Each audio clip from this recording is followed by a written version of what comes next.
I awoke in the world devoid of anything, except for everything.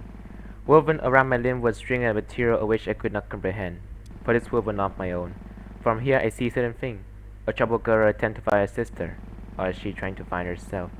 Finally my vision catches up to my sense, the everything, and I observe her. She stared on the gate that separates herself from the trail that would eventually lead her to the truth. I observed intently, to see if she chooses to enter beyond.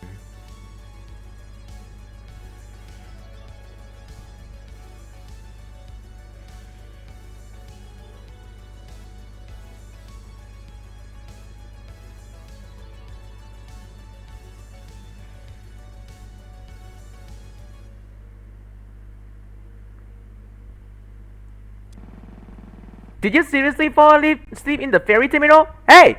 Hey! Saturday! Huh? My eyes snapped awake. I guess I did, indeed, fall asleep in the ferry terminal. Morning again, sleepyhead. Not get much sleep? Oh, please, I was in the hospital. Hard to get much sleep there. Fair enough. It's been just over 4 hours since I was finally discharged from the hospital. Kotomi and Area had, ironically, been discharged before me. Seems like the treatment ended up going faster than mine after all. Now, Addison and I were waiting for the ferry to the Kagoshima port. The ferry was due to dock in just over, well, the departure port said 12:25 p.m., so in about 20 more minutes. I look around. The ferry terminal was pretty vast inside for such a small location. This space is so big, isn't it, Allison? We were just here a few days ago, sad. Yeah, but not to get on the ferry. Come on! Isn't it like at least a little exciting to be out in the sea? We are like swashbuckling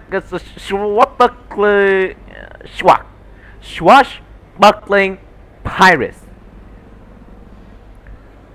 Allison gave me what I can only describe as the most defeated glance I have seen from her without her being actually upset.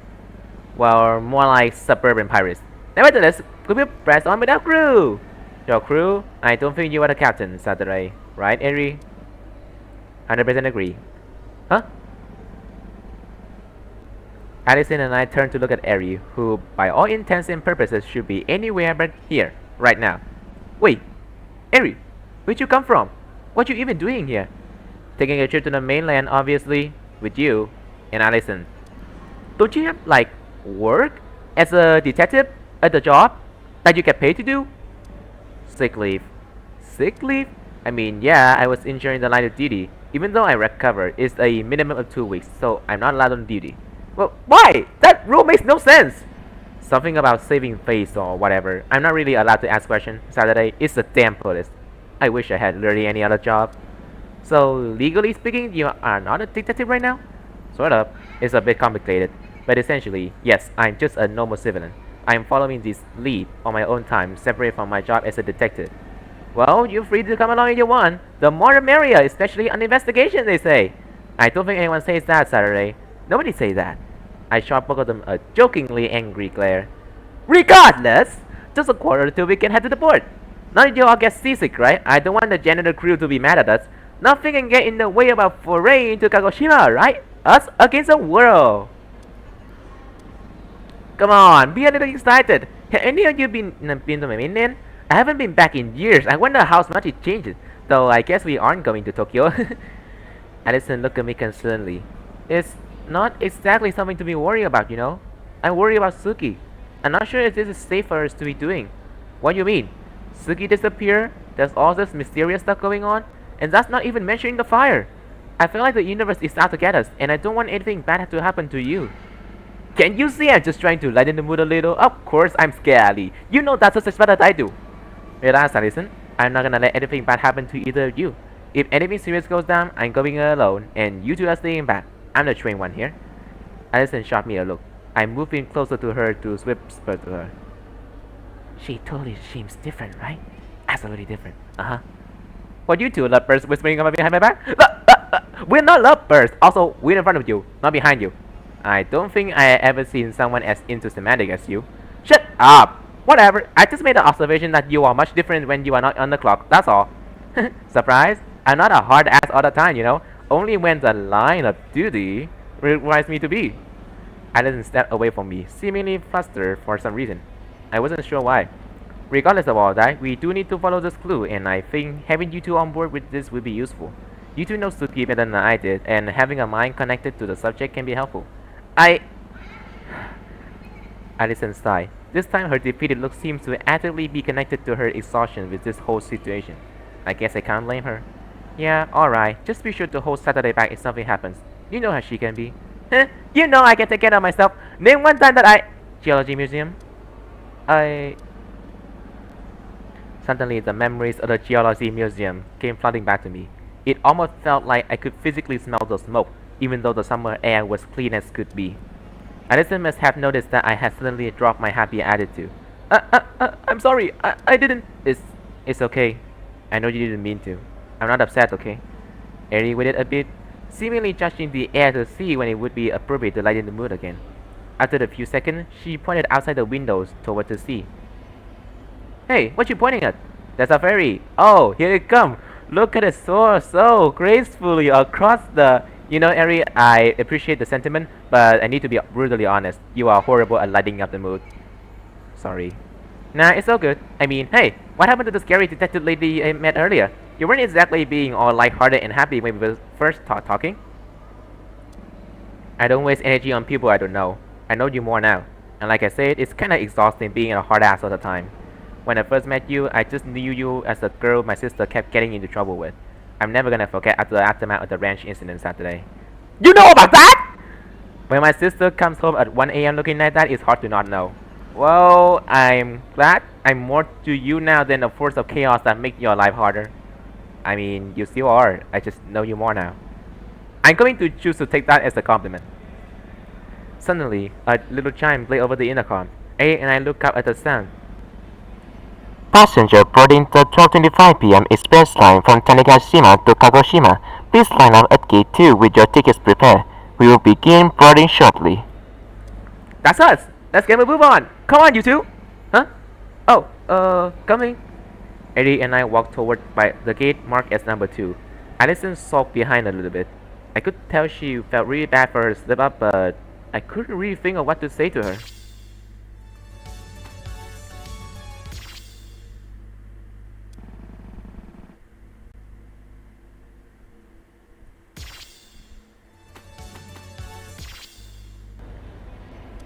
We stepped inside the ferry, which more or less consisted of 2 long hallways.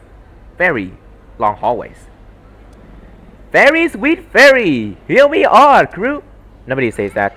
I say it. Eri gave me what I can only describe as a dead glare. Whatever, I'm gonna head off to see if I can find the restroom. Let's reconvene half an hour before the ferry boards, okay? Sounds like a plan. I need to stretch my legs anyway. Alison, you wanna walk with me? Huh? Oh, no. But thanks for the offer. I think I want to sit down and rest for a bit. Suit yourself. Off to adventure! I walked off toward the center of the ferry. Taking a glance behind me as I walked, I noticed Alison sit down slowly, seemingly still bothered by what she said. Whoa! They have so much stuff on these! So many people on important business or something. I should have bought a suitcase to blend in. Feels weird to be here without one. Wait, do I even have a suitcase? I reached the cafeteria and looked around the tables, spotting a familiar girl. Hey, is that Eddie? Eddie! I jogged across the wooden floor to Eddie's slightly shorter figure. Whoa, Saturday, chill a bit. What's up? Not much. I just saw you and wanted to say hi. Mind if I sit? I've been walking a while and my legs are not made for that. Ow. Go right ahead.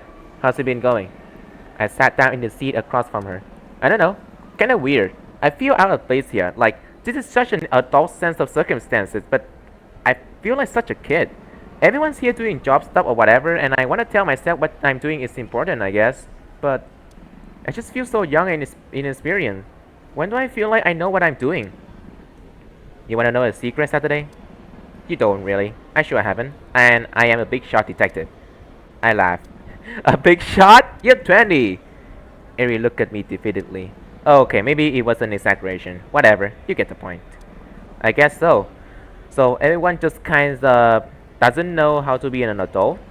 The older you are, the better you are at pretending. But you aren't wrong. You are doing some pretty adult things. This whole investigation is intense. Not everyone will be able to handle it as well as you. I guess. That reminds me though. I want to ask about the museum. Do we know what caused the fire? Eri looked startled for a second.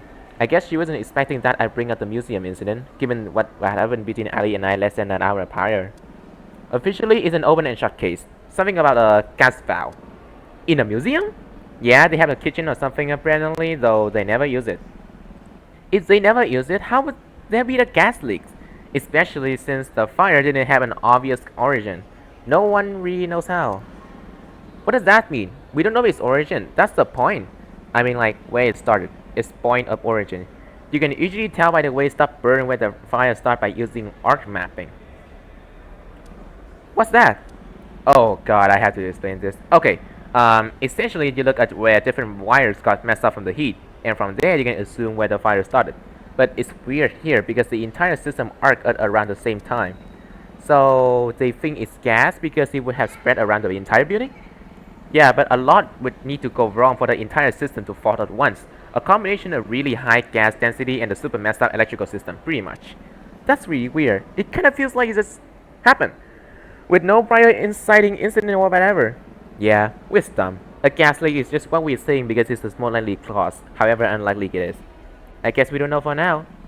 We sat in silence for a bit longer. I decided to ask Eric about my conversation with Addison. Hey, so, about Addison, Eric cut me off with a chuckle. You're trying to figure out what the best way to talk to her about the thing she said earlier is, right? Am I really that easy to read? I mean this endearingly, Saturday, but you are really that easy to read. I'm right, aren't I? I sigh. Yeah, pretty much. I want to make sure she knows like I don't like hate her guts for it or anything. But also it did really catch me off guard and kinda stung in a moment. Harry thought for a second but responded pretty quickly. Yeah, that's always the tricky one. I guess the important thing is just making sure she knows that it doesn't affect your friendship long term. She's still your best friend. Well, you know, she probably wants a bit more than that, but that's not for me to intervene in. I gave her an inquisitive look. Huh? What do you mean?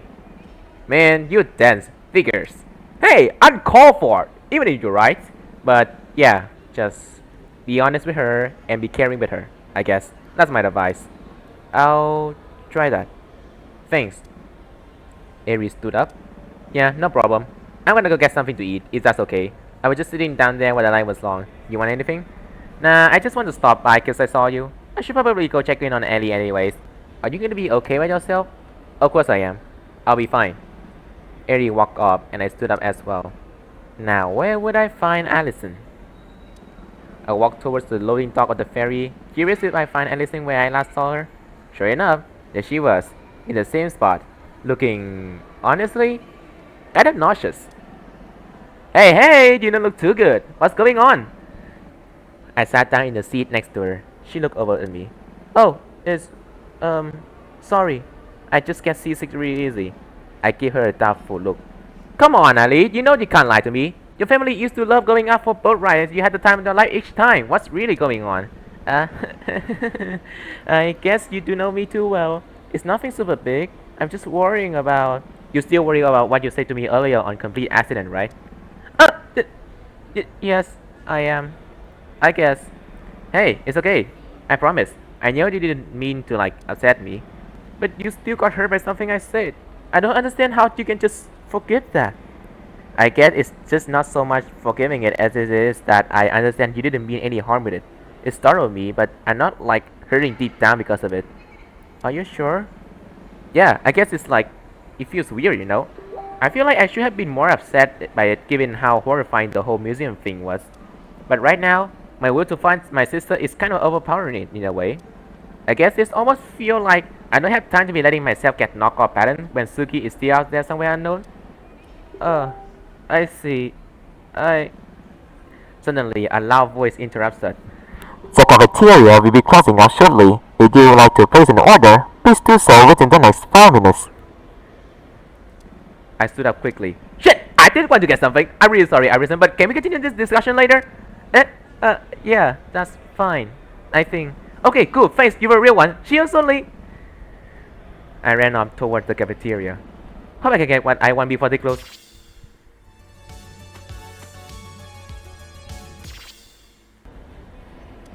Luckily, I managed to make it to the cafeteria in time. There was a bit of a line already, but I managed to beat most of them there. I guess I should decide what exactly I'm going for here. I perused the menu they had on display, and ended up with a chicken wrap meal deal and a burning hot Mountain Dew. I never had a burning hot soda before. This will either be incredible or the worst thing of all time. After paying for my food, I start walking back toward where Allison was sitting down. Despite the relatively low amount of amenities, the ferry we were on boasted a reasonably large whip, so walking back across it took longer than one might expect. While walking back, I passed through the desk area where people would set up their laptops and work while the ferry sailed. When I was passing by one of them, however, I noticed something that caused me to stop. Wait, is that Chio? Sitting in one of the cubicles was a woman, looking at her laptop. It was Chiyo Sakamura, an old friend of the Tasokare family from years back. I haven't seen her in years. What's she up to? And then I saw what was on her laptop and stopped in my tracks. It was the Shrine Report video. What was she doing with it? How did she know about it? I glanced around. Obviously, it would be somewhat suspicious if I just start obviously spying on her. So I tried to keep my glance at her laptop from one of the seats adjacent to it. I watched Chiyo for a little while. She appeared to be intently watching the video and trying to scribble something on a notepad of some kind.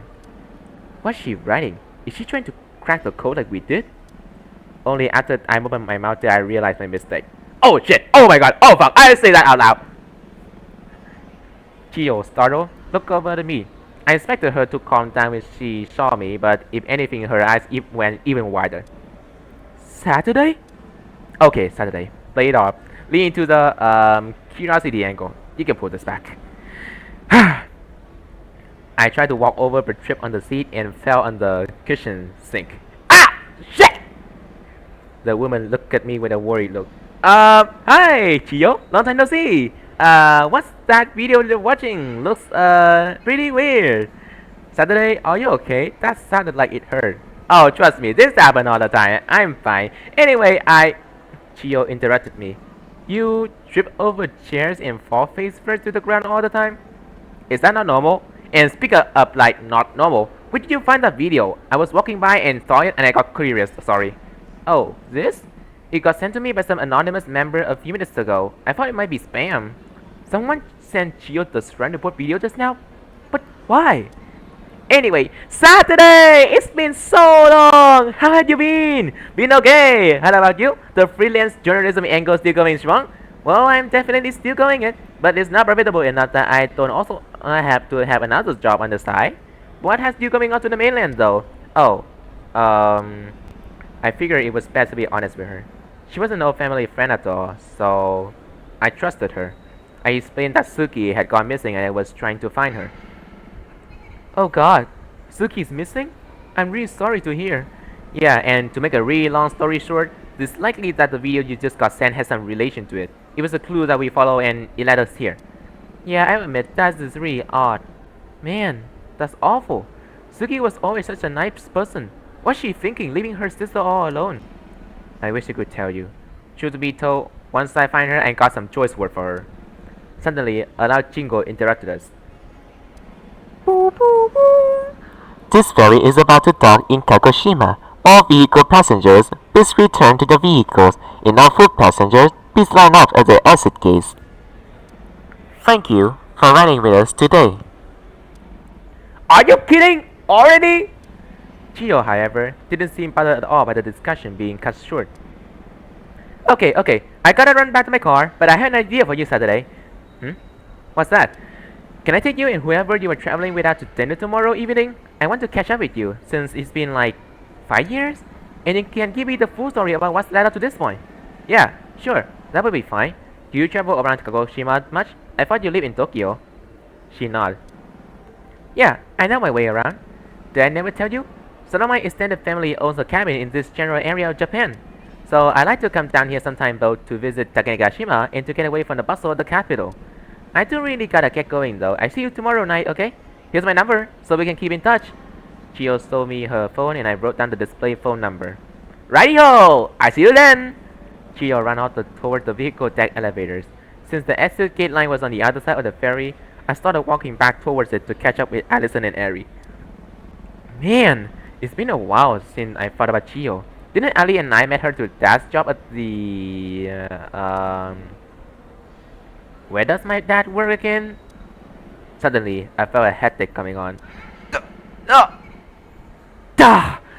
Better not to think about it, I guess. We're going to catch that tomorrow. I cannot understand. I ran off towards the exit gate. By the time I reached the exit gate line, Alison and Ari were already there waiting for me. I waited them as I ran up. Hey! How'd you save me a spot in the line too? Alison looked over at me. She looked a lot better than before. Thank goodness. I don't think it's that formal of a line. People are just kinda grouped here waiting to disport. Disport? Is that a word? I'm pretty sure that's a chat room service. Oh, right. I mean getting out of the ferry and onto the mainland. Ari glanced toward the exit gate, reminiscing. The mainland, huh?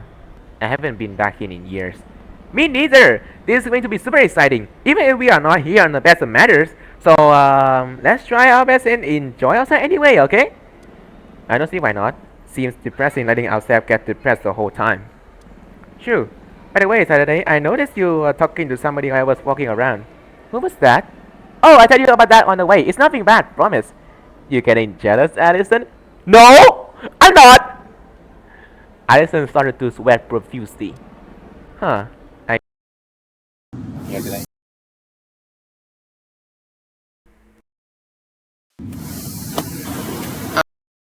guess it is kinda hot out.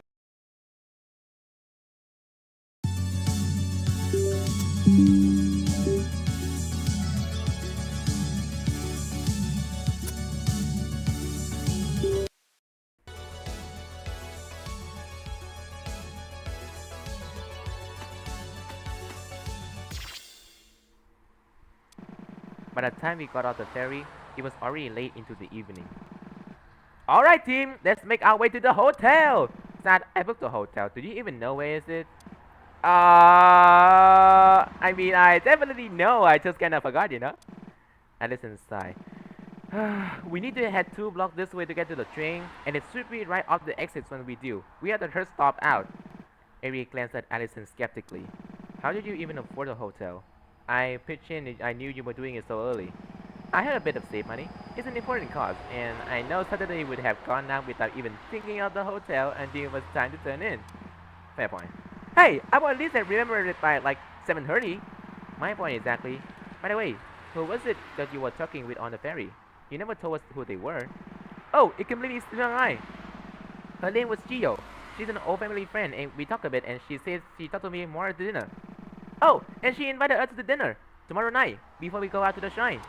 Sorry, I didn't mention it sooner.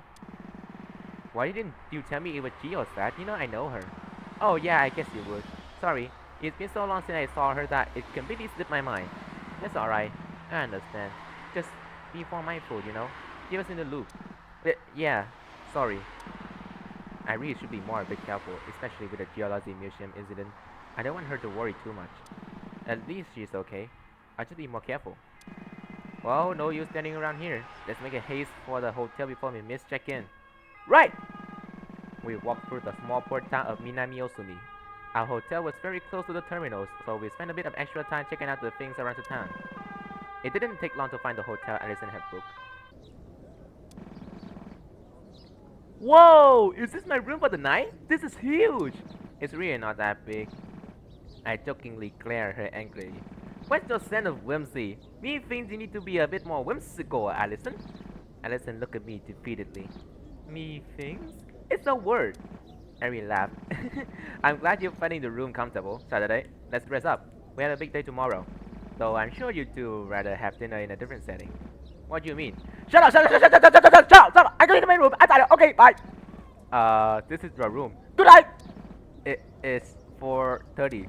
Allison flopped into her bed and lay face down. What's with her? Don't worry about it. She probably tired from the ferry. I'm going to get some fresh air. What you going to do? Same thing, probably. I'm not even remotely tired. Not like sleeping at 4:30 p.m. would be a good idea anyway. Wanna join me? I'm probably going to just walk down by the beach for a bit. Sure, why not? I got nothing better to do. I put my bags down on my bed, and Ari and I walk out of the hotel room. I glanced back at Allison, who seemed to have actually fallen asleep. What's up with that anyway? The beach we walked by was a small inlet that housed many different boats. Ari and I sat on the concrete edge of the road that dropped off directly into the sand. Hey Saturday, can I ask you something? Huh? Oh, yeah, go ahead. What is Allison to you? I looked over at her curiously. What do you mean? Like, what do you see her as? Well, she's my best friend. I know her since I was a toddler. We always got along really well despite the fact that she was always the cautious one and I was always the rambunctious one. I see. Why you ask? Oh, no reason really. I'm just curious. It's rare to see people get along as well as you two do. Well, yeah, I guess it is. My connection with Addison feels much stronger than my connection with anyone else. And I don't really know why. How did you two become friends? I mean, I know you said you've known her for your whole life, but I am curious. Oh man, I don't even remember when I first met her. I was definitely like 2 or 3. But I think the big thing that connected us was that she was the first person to be really supportive about my transition. Your transition? Yeah, I didn't always look like this, or have a name, or be a girl. Oh, you mean it like that. I see. Sorry, I didn't know. Hey, that's a good thing. It means it's going really well. But yeah, it's not that the other people I first told were unsupported per se, but more so like they didn't really get it, and they just kind of waited to get used to it, I think. Like nowadays, my family refers to me as I am now without any problem. But it took a few years to get to that point. It didn't help that my dad was always busy with work, so he picked it up slower than anyone else. One of the things that I remember really clearly was the day in, I think, like 2016. Allison came running into my room and scared the shit out of me because I didn't even know she was at my place. But she seems really upset, so I asked her what happened, and she told me that she accidentally used my old name today instead of Saturday. It was the first time she made that mistake in years, and she felt insanely bad about it. It was the sweetest thing I ever seen. Aww, that's a sign of someone who really cares about you, you know? Yeah, I know that no matter what happens, Allison will stick with me. And then I took that for granted and acted out when I was upset about my missing sister. Great going, me! We both fell silent after that, watching the waves as the sun moved closer to the mountain overhead. We should get back to our hotel room now. Be careful not to wake up Allison, okay? Yeah, of course. Thanks for the chat. We stood up and began walking back to the hotel room where Allison was sleeping.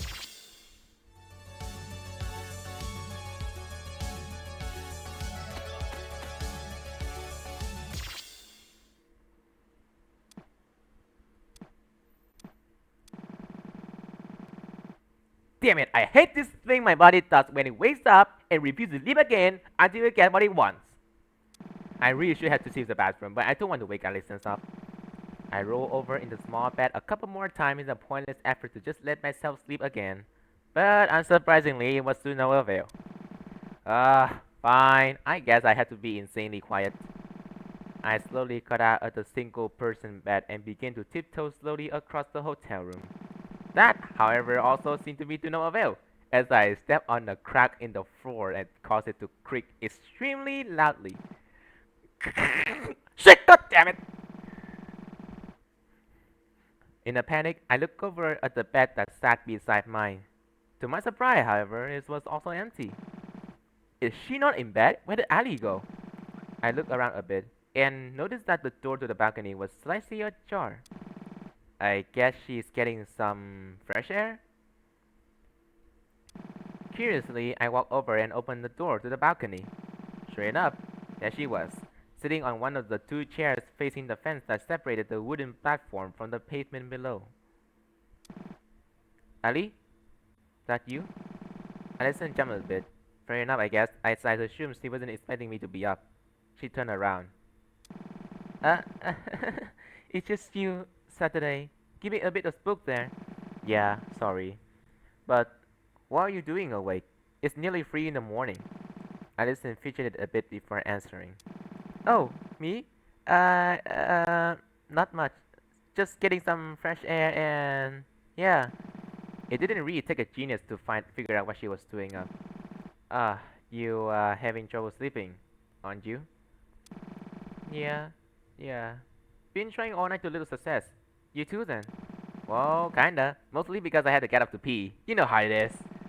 Alison chuckled as if the answer she was expecting was anything but that. Yeah, I get that. Mind if I sit out there too? The truth, yes, after all. Yeah, that's absolutely okay. Go ahead. I sat down, and both of us looked at the sports complex across the road. We sat in silence for a while. I looked up into the night sky. Without clouds, it was very easy to spot the countless stars and the shape they made up. Do you think this is the right thing to be doing? Alison looked over at me questioningly. What do you mean? I mean, pushing onward to try and solve this problem myself, traveling to the mainland to look for my sister. I keep telling myself that I am not doing this for the sake of having something to do, or an adventure to go on, but I think deep down I'm scared that this is the case. That I am dragging you in the area along with me on a wild goose chase out of some need to feel like I'm doing something important. Really? What makes you think that? Well, for one, I feel like the Geology Museum incident should be weighing down on my mind, you know. Not only did I nearly die, but one of my best friends and her sister almost nearly died. I feel like I should be a bit more messed up from that than I am. But it all feels unreal, I guess. And I don't mean unreal in a like this is so insane way, but more like it literally doesn't feel like it happened, even though I did. Allison let out a light-hearted laugh. I think I was more worried by the whole thing than even you are. I don't doubt it. I'm sorry, by the way. Eh? What are you apologizing for? For the way I was acting, I guess. I said some pretty awful things to you before I rushed into the burning museum. But it's not only that. The whole day I was acting out of line, ignoring you when you just wanted to help. I won't lie, when you just say that stuff to me before rushing in, it did do a bit of number on me. It hurts to think about the idea that I'm just holding you back. I struggle a lot with that my whole life in all my relationships, family, friends, or whatever the case is. The last thing I want to be to someone is a burden, but I don't hold it against you. I understand why you acted that way. The whole day was a blur of dealing the idea of Suki having gone missing. Yeah, but I guess that's the thing. I'm scared, in a sense, that I wasn't acting that way out of my worry for Suki, but instead just trying to play some kind of protagonist. Whatever the case is, it's not an excuse to be awful to my best friend though. That much is for certain. Yeah, I get that. It does mean a lot that you apologize as much as I don't hold it against you. It does still hurt. Yeah, sorry. We sat in silence again for a little while. The street light 3 stories down flickered on and off every once in a while. At some point, I started counting the flickers to pass the time. 5 flickers in, however, Allison spoke up again. For what it's worth, I don't think you're dragging me along. Eh? I'm not here out of the need to help you as much as I am here out of my own want to help you. I don't really feel like you're forced into this, I guess.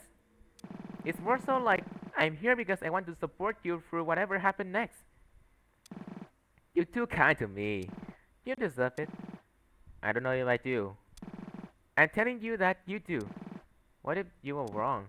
I'm not. Why are you so confident? Because I've known you for as long as I have. I know who you are, Sad. Not just the way you act, or why you act that way, but the person you are, deep inside. I know who Saturday Tasogare is. Sometimes I wonder if I even know who Saturday Tasogare is. If you ever forget, I'll be right there to remind you. Because whether you were doing this out of your worry for your sister, or you need to be important, if you ever lose your way, I'll be there to pick you back up again. Addison, I... Another long silence. 4 more light flickers. Countless stars above. Thank you. Addison laughed. Huh? It took you that long to think to say that? Maybe you are some kind of protagonist. I bet you were counting the street light flickers and monologuing to yourself. I gave her a jokingly glare. Hey, shut up! I was just teasing. Look. I looked over. Allison was smiling. The first genuine smile I'd seen from her since before Suki had gone missing. She stuck her hand out to me. Let's promise. If ever you start to falter or veer out the path you want to stay true to, tell me. And we will steer back on course together, okay?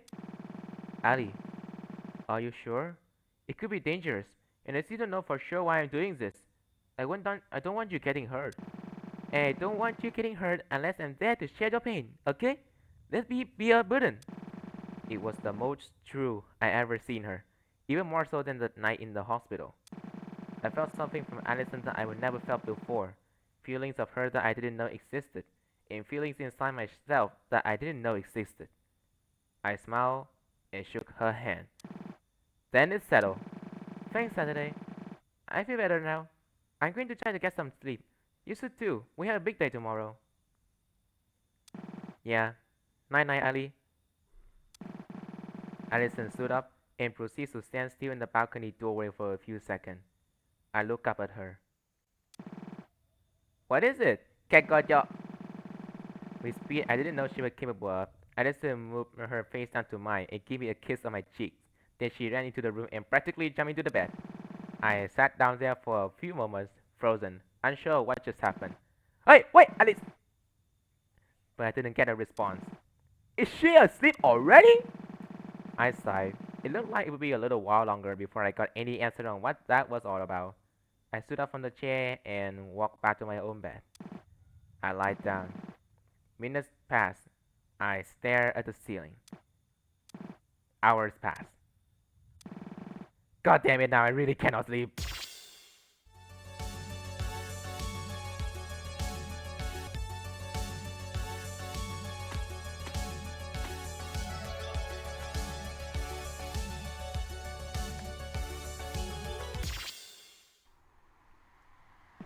The next day, Allison, Eri, and I toured around the port town of Minami Osumi for a little while before our designated time to meet up with Chio for dinner.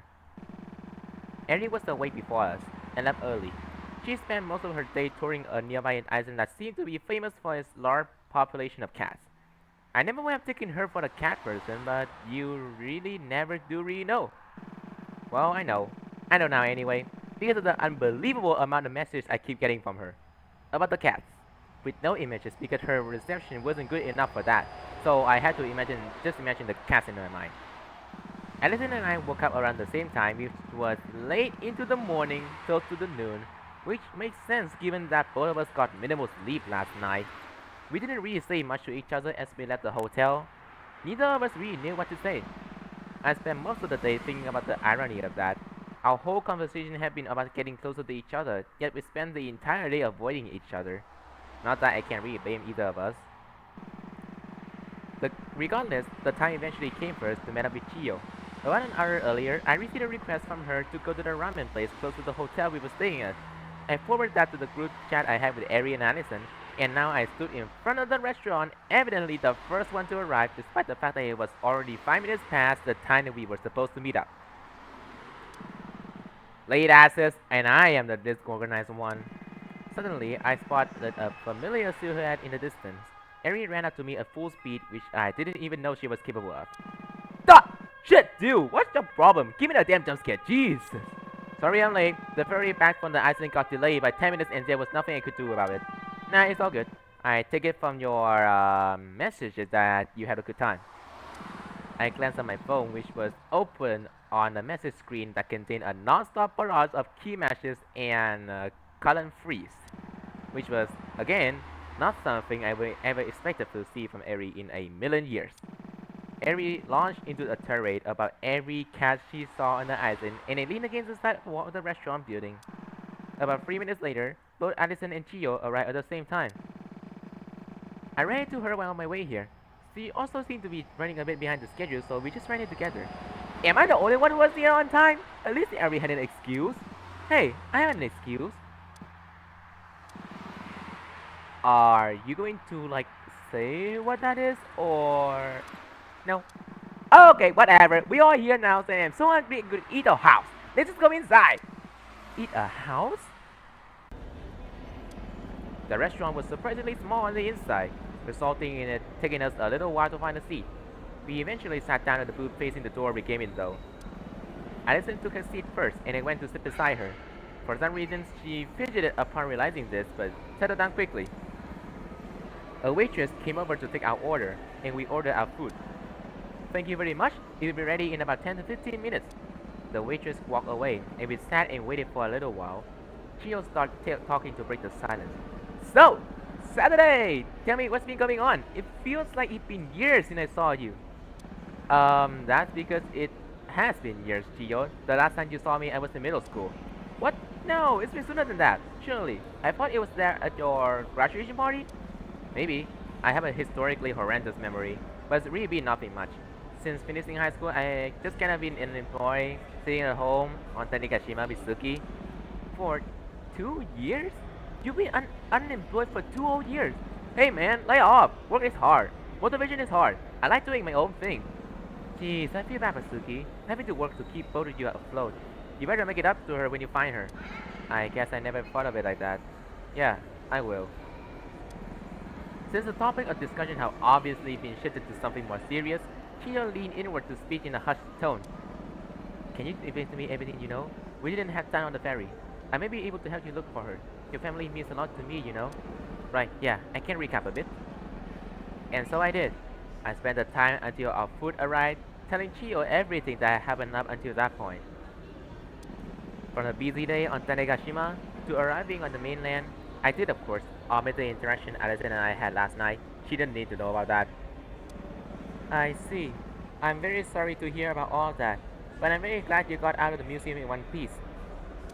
Yeah, I am too. Alison was freaking out though. Rightfully so, I like to think. True, I appreciate it nonetheless. Alison looked away from me shyly. Just then, the waitress walked back to our booth with 4 bowls and set them on the table. Here you go! 2 tonkatsu broths with ramen eggs, 1 miso ramen, and a bowl of plain rice.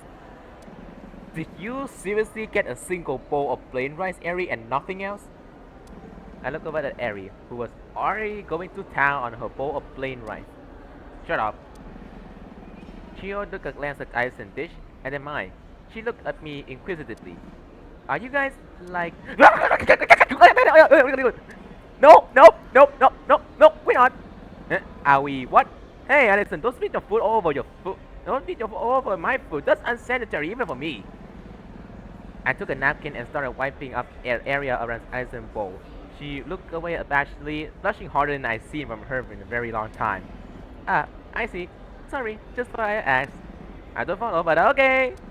Time passed and we ate our food, exchanging small talks about the various things we have been up to in our lives.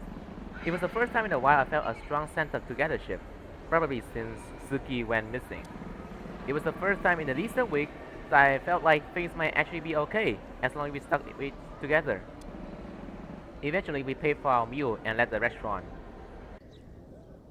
Once we got outside, Chio poked my shoulder and she turned to face me. Let's get serious for a second. What are you planning on doing next in your search for Suki? We're going to investigate that shrine that was pointed to in the coordinates we got from the shrine report video. If she went there at the time specified, then there might be something there that would clue us in to whether she may have gone after that. When are you going? I looked at my watch. The time read 6:05 p.m. Tonight, at the same time specified in the video, 12:12 a.m. I don't know why, but I just had this gut feeling that matching the time would help provide some kind of insight. Maybe something only happened there at that time. Do you need a ride to the shrine? If it's where you describe, it's a bit of dry out. You be willing? We hadn't actually figured out a ride there yet. Yeah, my rental car is here, since I had to park it when boarding the ferry to Nagashima as a foot passenger. Wait, rental car? I mean, yeah, I live in Tokyo. No way I was going to ride all the way out here. I took a trip over various bus lines. She lives in Tokyo? Does she always? I swear she lived near us a while back. Regardless, that would be great. Should we meet up around 10 or 11 then? Yeah, I got some stuff to take care of, so 10:30 would probably be best. You give us plenty of time to get out there. I guess you can just meet us by our hotel? Where is that exactly? You never told me. I pointed down the road. Since the hotel was within view of where the restaurant we are ate at, Chio nodded. As for me, I'll see you then. She walked off, leaving the three of us standing there. Eri poking my shoulder broke me out of my daze. It seemed people had a thing with poking my shoulder today. Gah! Oh, what? Oh, just you, Eri. What's up? Alison told me she wanted to check out the night market with me, so we're gonna do that. You wanna join us? Nah, I have out of the hotel and just chill. Let me know when you are on your way back, okay? Will do. Ari and Allison walked off in the opposite direction towards the night market. I decided to take a short stroll before returning to the hotel room to wait.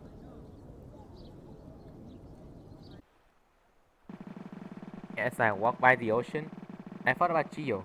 It was probably just due to the fact that I hadn't seen her in literal years, but something about the things she said felt off to me.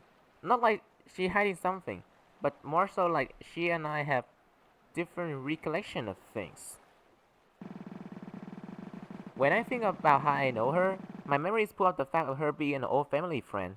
Yet something about that also doesn't fully right. Like, it's not the main reason I knew her when I was younger. And I don't have any memories of her ever living in Tokyo, but something about that just feels right. Like, I always know with it. It's not that the memories I have of her being an old family friend from Tanegashima feel false per se. It's more like I have two sets of things I know and remember that both feel like the correct one, despite the fact that some stuff about them cancel out the other. I thought about this for a while, but found it was only driving me kinda crazy, so I decided to stop. I spotted a lone tortoiseshell cat loafing on the stairway down to a beach and decided to take a breather, so I went and sat with it. I guess I can't really blame Eri for being a cat person. I love these little doofuses. Time passed. I walked back to our hotel room, and then more time passed. I thought about Allison and our interaction last night. I don't think I've ever really thought of Allison in a romantic light, if that was even what she meant by kissing me on the cheek. I have been very open about my sexuality for a long time, but despite that, I never really acted on it much.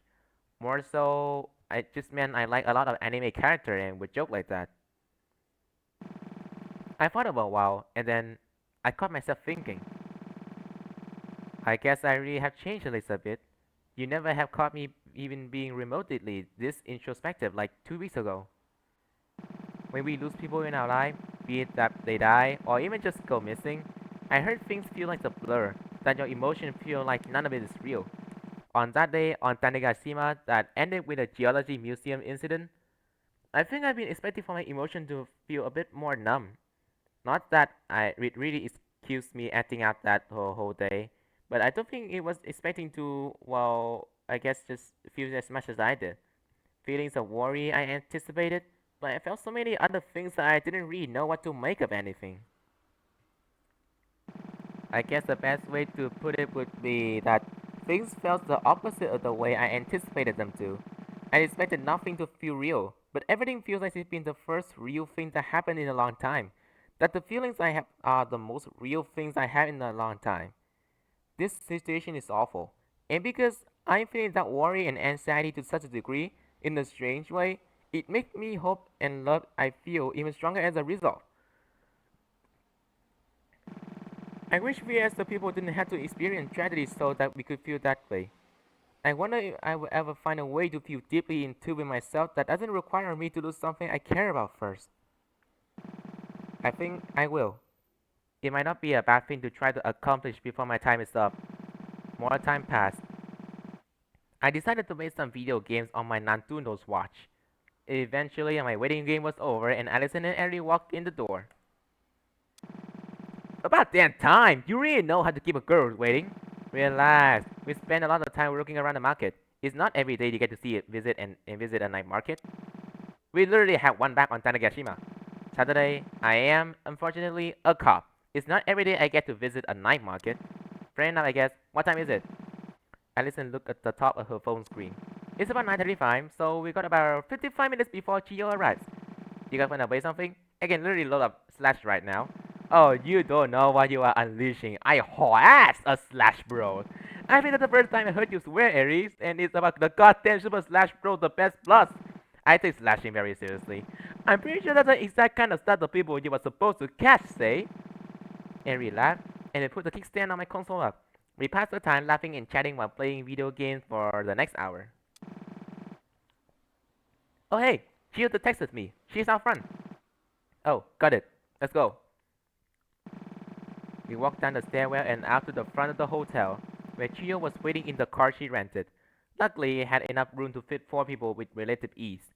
Aries sat down in the back first, and Allison quickly rushed in next to her, which left me with the front seat next to Chio.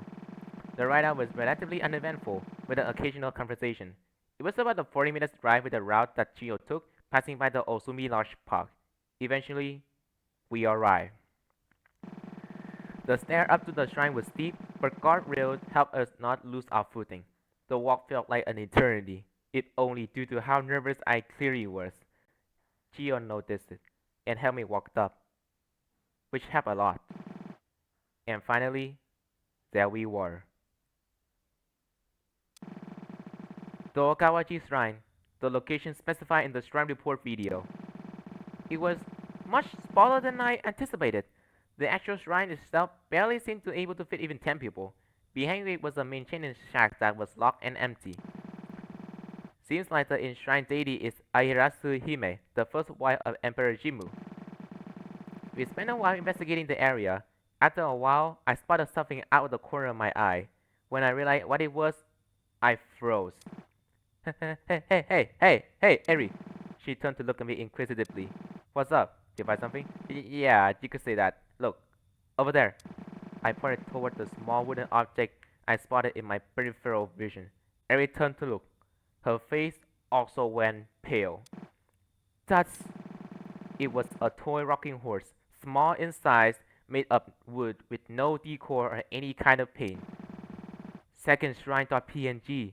It's the horse from that image, isn't it? Hold on, let me check. What's going on? You can't find something?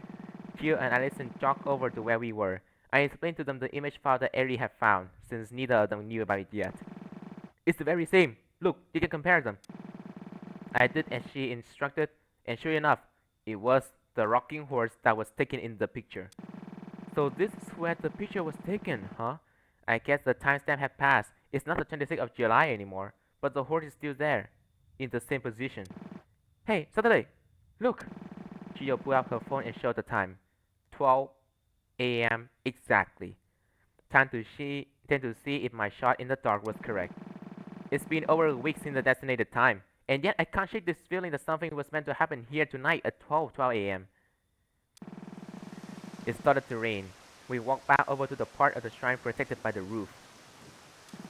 Minutes passed. 1, then 2, then 3, then 11. I felt a part of me hoping that nothing would happen, that there was nothing I could do, and the chase would end here. It would in a lot of ways make my life easier, even for all the way it would also make it harder. But I dismissed the notion from my mind. I have come this far. 12 a.m. The rain fell silent. The crickets stopped chirping. The world stopped moving. And in the silence, I heard it. A single sound. One single click. The world resumed. The rain continued falling. The crickets continued chirping. But I heard it. I looked at the others and as to ask silently if they also heard it. Immediately I could tell from the looks on their faces that I was not alone. We split up to look around. Nothing by the horse. Nothing in the shrine. Nothing on the stairs. Nothing by the car. And then, when I looked behind the shrine, I saw it. Immediately, I saw it. The heavy padlock that had surrounded the maintenance shack handle was no longer there. I signaled to the others. Since the sound, we had dropped silent, only communicating visually. None of us knew we were doing it, but we were. The reason for this? I have no idea. I listened, Eddie and Chiyo walked over to where I was standing, and I pointed to the missing padlock. Eddie gave me a look as if to say, if there was a point of no return, this would be it. And I thought about it. The life I could lead if I turned around and went home. I didn't know what lay beyond this door, but I knew in my soul that opening the door to this maintenance shack would change everything. Was I really about to do this? To take this kind of risk? to open that forbidden gate to the truth? I closed my eyes and turned the handle on the door. The inside of the maintenance shack turns out was not a maintenance shack at all, but a large, winding spiral staircase that seemed to stretch downwards forever. We walked down slowly, as if taking time to digest the thing that we haven't even seen yet. Finally, we arrived at the bottom, and were greeted with a large door. Is it open? The others jumped, which makes sense given that nobody had said anything in a long while. Nothing to it but to try, I guess. Sure enough, the door swung open with a loud creak, opening up into the large passageway. We started walking down. So, what did you suppose the place like this is doing need a normal shrine? I haven't the foggiest idea, and yet it feels like this makes sense somehow. I understood what she meant.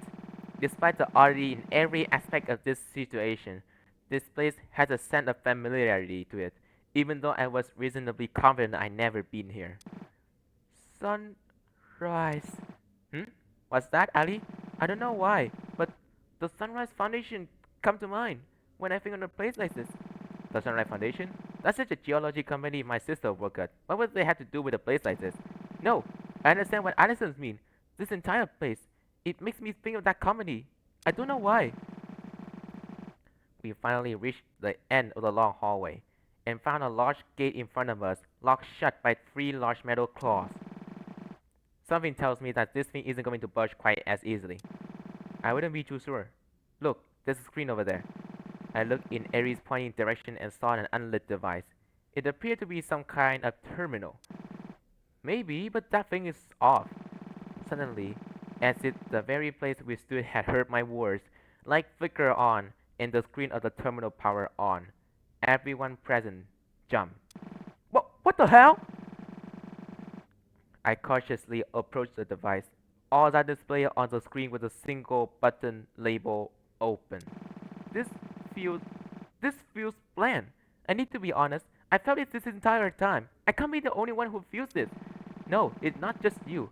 It feels like someone or something is leading us along with a trail of crumbs, right? I'd agree, but it's not like we can really just turn back now, right? Yeah, I'm with Saturday on this one. I looked at Allison. Despite everything she said to me, I could tell everything she did still came from a place of worry. She was thinking exactly the same thing I was, that if we turned back now, our lives would eventually end up so much easier. But I could tell from the look in her eye that she knew just as well as I did that that wasn't an option anymore. I pressed the button on the terminal. Loud whirring sound filled the hallway, and slowly but surely, each metal claw retracted from in front of the gate. Finally, the gate opened. Data parsing incompatible. Boundaries exceeded. Accessing memory. Memory access fail. Memory access fail. Memory access fail. Memory access fail. Memory access.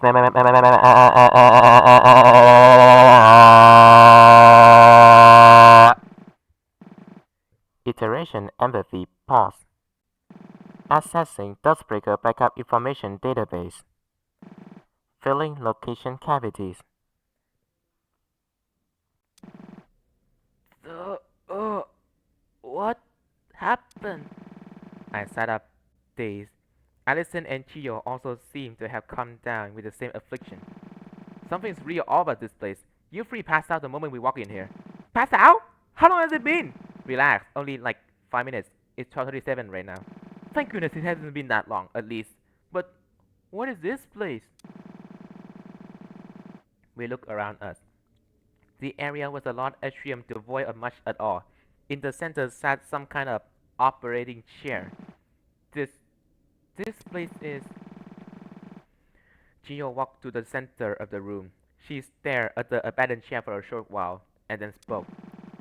This is the Sunrise Foundation Fort Laboratory Atrium.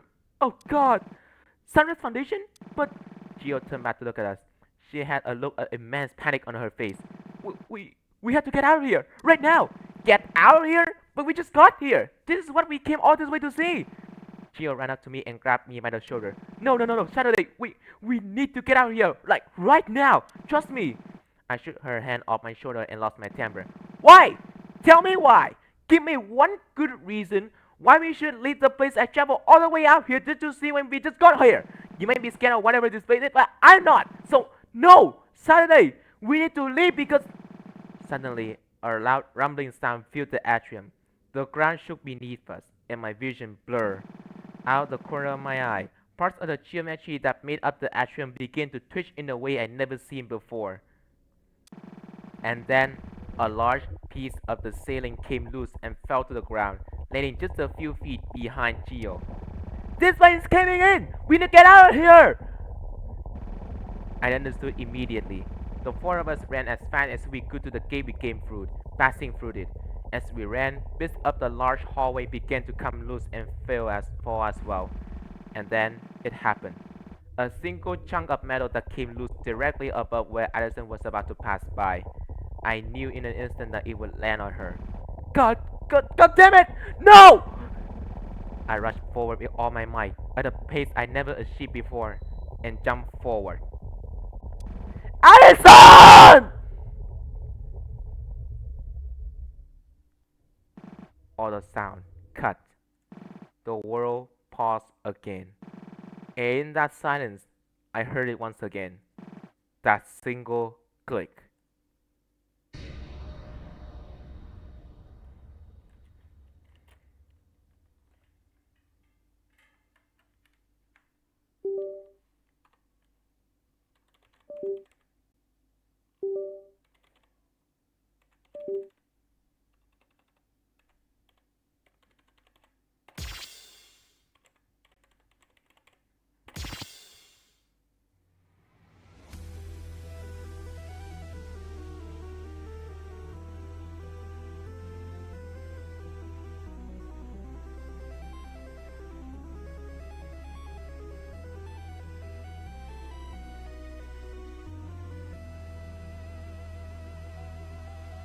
Valor Starcross.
Loud, loud, loud, loud, loud. Nothing but loud noises. Nothing but noise. Was it the falling rubble, or the static that followed me every second I spent trying to find myself?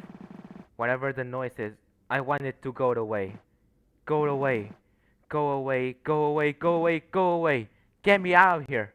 I need to leave. We need to live. I need to live! I jolted back into consciousness. Three pairs of eyes looked down at me. I'm, I'm, I'm alive. Barely. Luckily, they managed to get Allison out of the way in time, but it was only then that I felt the immeasurable pain in my lower leg. I looked down to see a large gash in my lower right leg. I screamed for a while. Eventually, the pain dulled a bit, and Ari explained what had happened since I passed out. I managed to save Allison and avoid getting fully crushed myself, but a piece of the debris had lodged itself into my right leg, and I passed out from shock. Gio had removed the debris shortly before I woken up. I looked towards the door that led to the long hallway. The entrance was entirely covered with rubble and debris. There was no possible way back to the atrium. I, I am, I just... Before I was able to get any words out, I started sobbing uncontrollably. Allison rushed over to my side in an instant and hugged me tightly. Eddie and Chio sat down on the stair, and that was how the four of us stayed for a while. Minutes passed, and then an hour. Finally, my leg felt well enough to move, even if lightly. Allison propped me up, and the four of us slowly walked up the spiral staircase without a word. It feels like everything's changed, but nothing's changed. As we walked back to Chio's car silently, I thought again of that hypothetical timeline in which I didn't open the door to the laboratory basement. I wondered if I regret the choice I made. I did now, but I wondered if I would in time. Back in Chio's car, Allison sat me down in the back seat and slid in next to me. While you were out, I applied the basic first aid, but it would be long to hold. Unfortunately, the only hospital I know of around here doesn't keep the emergency room open from 1 a.m. to 5 a.m. for some ungodly reason. So until we can get you to the hospital, we just have to rest in my hotel room. I'm not a doctor, but I can assure you that the wound shouldn't cause any significant damage before we can get you to the hospital. I nodded weakly. It was all I could do. Gio started the car and drove away. As we left the small parking lot, I looked back at the shrine stairway. And that was when I saw it. On the road by the place we parked, with no indication of having been moved there by anyone. A small, wooden, rocking horse.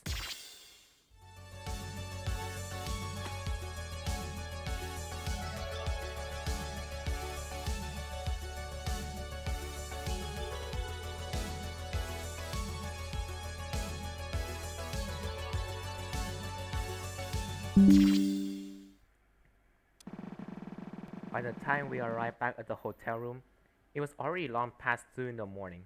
Allison helped me up and carried me onto my bed.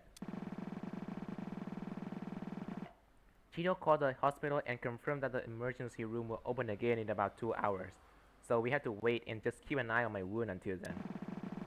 It had stopped hurting badly during my ride back, but the sight of it made me nauseous, so I avoided trying to look at it. And so we sat there in silence for a while. Nobody sure what to say. Finally, Eri broke the silence. While we were here and before we inevitably get split up while Saturday goes to the hospital, I want to ask something. Everyone look at her, as if to give permission to continue without having to open our mouths. Eri continues. That atrium. Chio, you seem to recognize it as something related to the Sunrise Foundation. But that's impossible. Can you explain? Chio sat up a bit, having slouched over during the waiting. I can, but it's a bit complicated. I was thinking about it on the way back, and if now isn't a good time, then... Please tell. I want to know. Gio looked at me worriedly and then nodded. Okay then. I guess the thing is that my memory feels like they are at the conflict with each other. That shrine should have just be a normal shrine, but somehow there was a Sunrise Foundation laboratory underneath it. And I don't know how I know that it's the Sunrise Foundation thing, but I just do. And I know that it's correct. When we were leaving the basement, all of us were in such a hurry and suddenly was so out of it that I don't think anyone else noticed. But I took a moment to look back at the shrine, while we were walking away from it, and what I saw only confused me more. What? What was it? Gio stopped, as if contemplating whether to open the Pandora's box even further. I nodded to her as if to beg. Well, when I looked back at the shrine, it was no longer a shrine. It... what? It was an abandoned building, and the logo above the door was withered away, but I knew what it said without needing to see it at all. It was a building belonged to the Sunrise Foundation. What? I chalked it up to a lessened sense of thought due to the events that had just transpired, and tried not to think about it as we got in the car and left. And on the way down, I saw something else strange. A stairway leading to a shrine.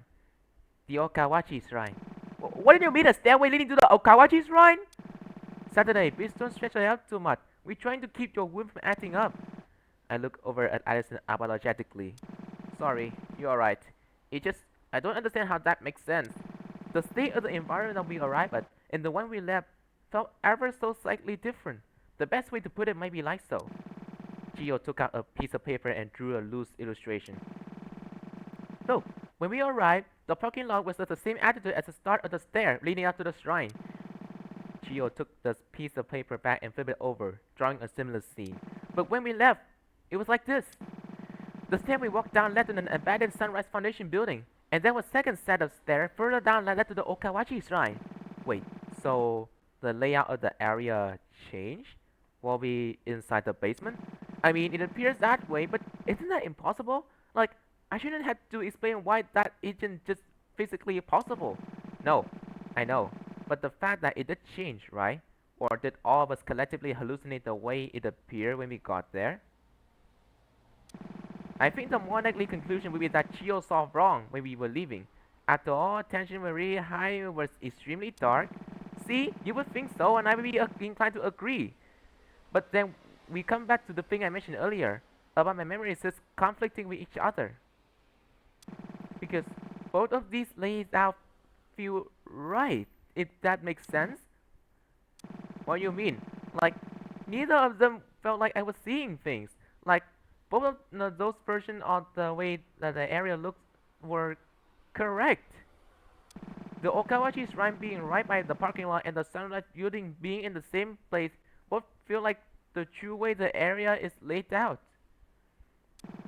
Gio, what is the Sunrise Foundation? What is your link to it? I I don't know. I think I was an employee there? You think? Look, I was never an employee at the Sunrise Foundation. I remember how my life has played out up until now. But also I swear I had memories of working there, of helping make something important, and working at that lab underneath the shrine. It's another one of those things where both of these options feel like the right one. Not like I can choose, but they're both right at the same time. And then there's that video, the shrine report. You know about that as well?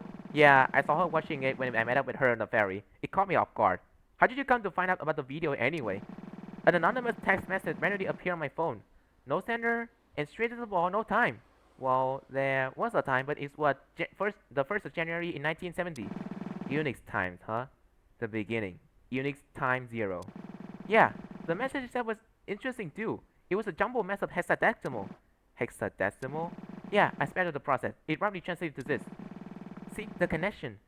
Seek the links. Shadow the protocol. And refer onward. Shrine report.xyz. I would have been inclined to believe it was a spam message if not for the Unix 0 thing. So I found a video. I was already on my way back to the mainland after my Tanegashima vacation, so I didn't have the time to solve the video before Saturday noticed me on the ferry.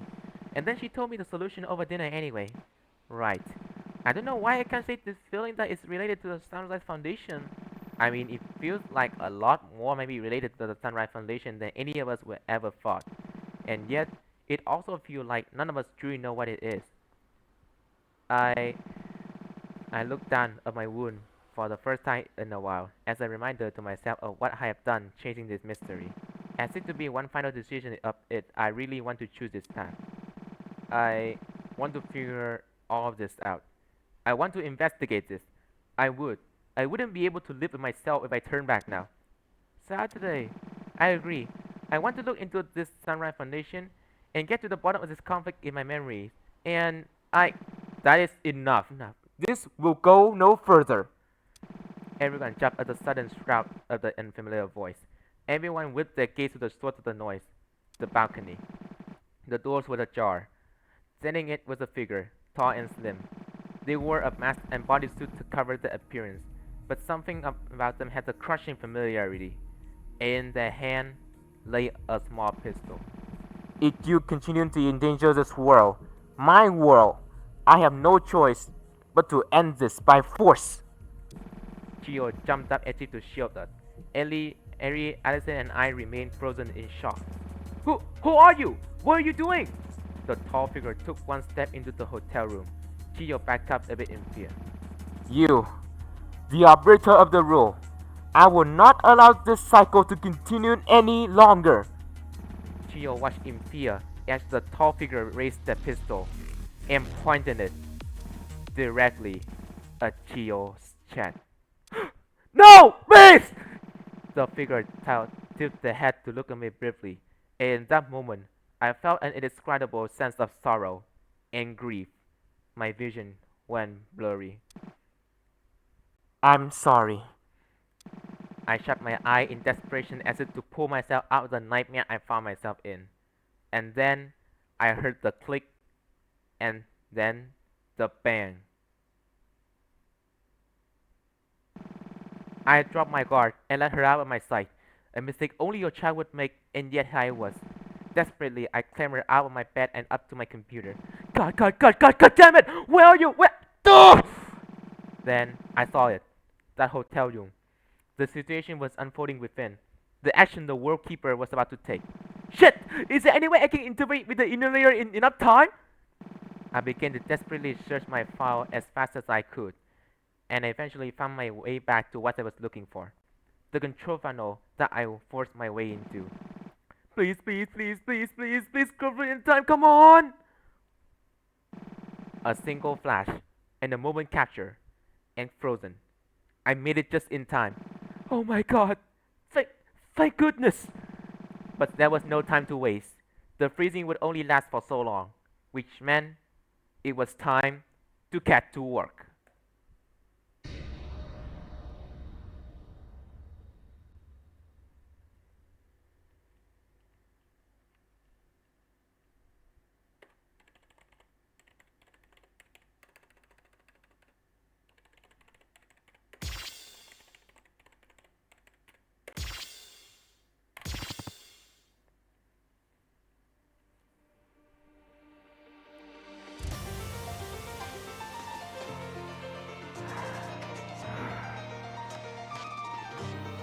I'm rubbing stasis.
A click, a bang, and then silence. No impact, no splatter, no death. I opened my eyes, and there she was, Chiyo Sakamura, standing in the same position she was when I closed my eyes. It only took a moment to realize what had happened. They missed? For the first time since they appeared in the room, I could tell that the figure that shot at Chiyo was caught off guard. They stepped backward in shock, and in the process, their gun fell to the floor. Eri was on it immediately, rushing over with lightning speed. She slid on the ground and grabbed the gun before the person could pick it up again or even realize what had happened. You will find me again. Regaining their composure, even though only slightly, the figure turned to me again. I felt myself assaulted with the overwhelming sorrow again. And then, darkness. The lights flickered out. Ah! What the hell happened? A power outage? No, that can't be. The lights across the way are on. Hold on. Gio ran over to the wall near the entrance to the hotel room and pressed down on the light switch. The lights turned back on again. Did the light switch somehow get tripped? Ah, never mind that. Gio, look! All four of us turned to face the balcony, only to be baffled by what we saw. Or rather, what we didn't see. That person is gone? Ari stumbled forward as if in a daze. I was in too much shock to say much myself. Everything fell still for what seems like eons. Nobody knew what to say. In one night, everything had changed more than any of us could ever believe. And the silence continued. For minutes on end, and then hours. Chio, Allison, and Eri drove me to the hospital shortly after. Nobody knew what to say. What were we even supposed to say? My mind shut off. It had been used too much. Too much had happened. And so, time passed. A day in the hospital. And then, a week. No contact with anyone else. The doctor told me I had to stay in Kagoshima for a while so that the hospital could continue to monitor my wound even after I was dismissed from the hospital. Eri, Allison, and I ended up finding a place we could rent out for a few months, and eventually Kotomi came over to join us. Unfortunately, Chiyo had to return home to Tokyo for her work, but we stayed in contact. Throughout that entire time, I never heard from Suki. Slowly, my spirit returned, and life almost became normal again. But all of us knew what loomed on the horizon. Nothing would change what lies in store for us. The first step we decided was to go back to Chiyo's home in Tokyo. The Sunrise Foundation was a company we at least knew existed, after all, and their headquarters were based in Ikebukuro. It would make the most sense to look into them there. That strange figure that tried to shoot Chiyo didn't show up again. For a while, all of us lived in perpetual fear of them, but that fear subsided as we took the time to focus on living happily, especially since none of us knew where the road ahead would take us. It only makes sense to enjoy taking a break from all of the action. Ari ended up getting fired from her detective position. She didn't seem too bothered by it though. I've been wanting to quit for ages now, but it's not really easy. In a way, you grow up idolizing the police detective who solved the murder mystery, and then you become one and realize you're stuck behind the desk like 90% of the time. It sucks. She ended up getting a part-time position at the grocery store in Minami Osumi to keep us afloat while we waited for my wound to heal enough that we would be able to go to Tokyo. When Kotomi joined us, she also took up work at the same store. I heard from both of them on separate occasions that working with a sister at the same job is a miserable experience. I believe it too. Time passed. Days, and then week. And then, about 2 weeks after I had been discharged and put under watch for my injury, I heard a knocking on my bedroom door in the middle of the night.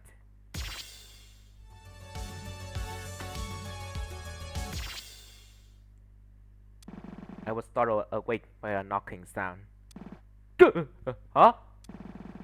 I waited for a few seconds, and it sounded again. It was coming from the door, obviously. Oh, who is it? It's like 2 in the morning. The door opened, and a familiar figure appeared in it. Ali? What's up? I know I'm late sometime, but you never up past 12 in the morning. What's the occasion? Alison slammed into my bed. I jumped, startled. Hey, jeez, what the hell has gone into you? My sentence trailed off as I realized what the weird noise I was hearing were. Allison was sobbing into my blanket. Hey, hey, hey, what's going on? Are you okay? Allison lifted her face out of my comforter and looked at me with tears in her eyes. Yeah, sorry. I'm just having a bit of a moment, I guess. Hey, come over here and lie down. Talk to me. Allison was hesitant, but crawled over and laid her face down on the pillow next to mine. So, what's going on? I'm just, well, I'm just having one of those moments where I'm incredibly scared. I know it's been weeks now, but everything feels so. God, I guess it's just still been like it's been hitting me incredibly like. Yeah, I feel you. I'm sort of in the opposite boat, but I understand what you mean. Opposite boat? How? Well, during that first week of being hospitalized, I had this constant feeling of doubting myself. Everything hurt so much, and I was crying so much at the time that I had this belief of like, why am I choosing to put myself down the path that results in this, you know? But I don't regret it. I choose already, and my decision hasn't changed. I want to see this through. I need to see this through. With you, with Eri, and Kotomi, and Chiyo. I felt a tight grip on my left arm, and looked over to see Allison clenching onto it, tears streaming down her face. But what if next time things are worse? What if things keep getting worse and I lost you? I can't, I can't do that. Ali, ever since the night Allison kissed me, I've been feeling a lot of things. I barely had time to sort out my feelings on the matter. But now that I was spending a lot of time resting, I have more time than ever to introspect. And I think I finally knew. You're never going to lose me. I won't allow it. But what if something happens that's beyond your control? It won't. That won't happen again. I promise. But how can you promise? It will be out of your control. You couldn't. I'm. I thought very carefully about the words I'm about to say, and every thought told me to be true to myself. Not going to hurt the one I love more than anything in the world. Alison looked up at me, surprised. The one you love? Do you remember? That night before the day at Okawachi Shrine? When you kissed me? Yeah, I'm really sorry about that. I wasn't thinking, and I hope you're not mad at me. It won't happen again, I promise. Alison's sentence was cut off. I put my hand around her head and hugged her tighter than I ever hugged anyone before. I want to have more moments like that, I think. It took me a while to figure out these feelings because I never felt anything like this before. But I think these feelings are... God, I'm such a gay fucking mess. Let's try it again. Alison, I think that I'm in love with you. Alison fell silent, and then she erupted. Oh my god! Actually love, like romantic love, right? Like, yeah, like that. Holy shit! Wow, wow! Yeah, God, you're such a gay fucking mess. Whoa! Like, Alison calmed down and took a second to breathe. So then, are we? I don't know. Should be told, I don't think I'm ready for a relationship of that nature. Not when we have so much on the horizon. After all this is over, though, I think I would want to be your girlfriend. If you would be okay with that. Yes, I would! Pretty much so! She was too cute. I was going to die from this before I could even get back to finding Suki.